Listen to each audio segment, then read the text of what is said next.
So what key factors are driving change in healthcare today?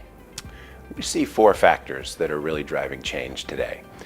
First and foremost are the cost pressures are simply unrelenting. We must do more faster, we must do more cheaper in the healthcare system. Second is mobility and consumerism. Healthcare organizations today are really struggling with what we think of as retail awareness. We have consumers that have iPhones, iPads, laptop computers, and other industries such as banking and financial services have really taught the consumer, I should be able to do a lot of things on my phone that I can't do in healthcare. Third is a liquid playing field. In healthcare today, we're seeing a tremendous amount of consolidation, a real land grab, both on the payer and provider side, as people seek new efficiencies and try and really lock up market share.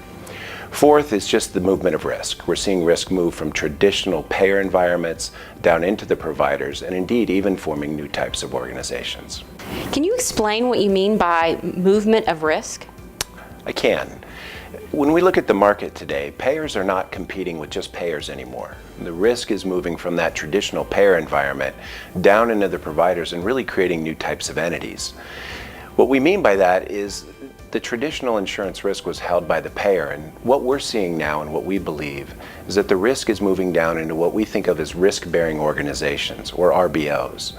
These RBOs are not the traditional payer, provider, life sciences type of healthcare we've seen before.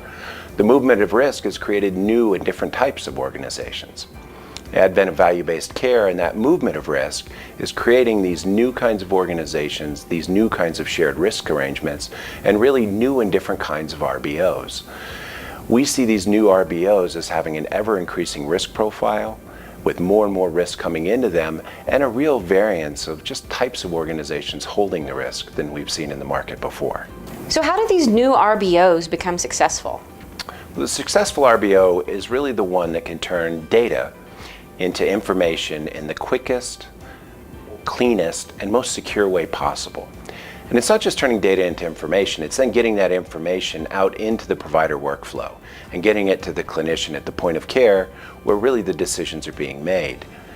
Second is that their risk management and their analytics capabilities need to be ahead of their risk profile. Now, by risk profile, we mean how much risk does that RBO really hold? And that's not a point in time that just says this is our risk profile. It's really evergreen. With each new contract and each new member even that comes into a system, the risk profile for that RBO changes. And as it changes, then its need for risk management and analytic capabilities change as well. The successful RBO today is constantly implementing new and better risk management and analytic capabilities to meet and exceed that current risk profile. Indeed, the optimal way to go is to implement those risk management capabilities, those analytics maturity capabilities, slightly ahead of the risk profile that the RBO holds. In healthcare, with all the new conversations that are going on today, trust is being built on solid information. Why should an RBO call RCG Healthcare? They should call RCG Healthcare because we're built on a foundation of deep experience in the payer, provider, and life sciences markets. I know I said earlier that healthcare is changing and that RBOs are really becoming predominant, and they are. But in order to serve them, you need that deep expertise across those three traditional towers of healthcare. Secondly, we look at everything from a customer-centric expertise. And what do I mean by that? Well, we're starting to look more at the customer and not just the traditional patient or the member. We believe that everything is about the customer. And as I said earlier, we have retail awareness really being a key factor changing healthcare. That retail awareness comes from people that are used to being able to do things on their phone with their bank or to shop. We have extensive experience in retail and hospitality and financial services, and we bring that to bear as well in our healthcare practice. And that ability to think in that customer-centric retail awareness way is just critical to really serve today's RBOs. Most importantly, we live and breathe our corporate motto, ideas realized. We don't sell products or commoditize services.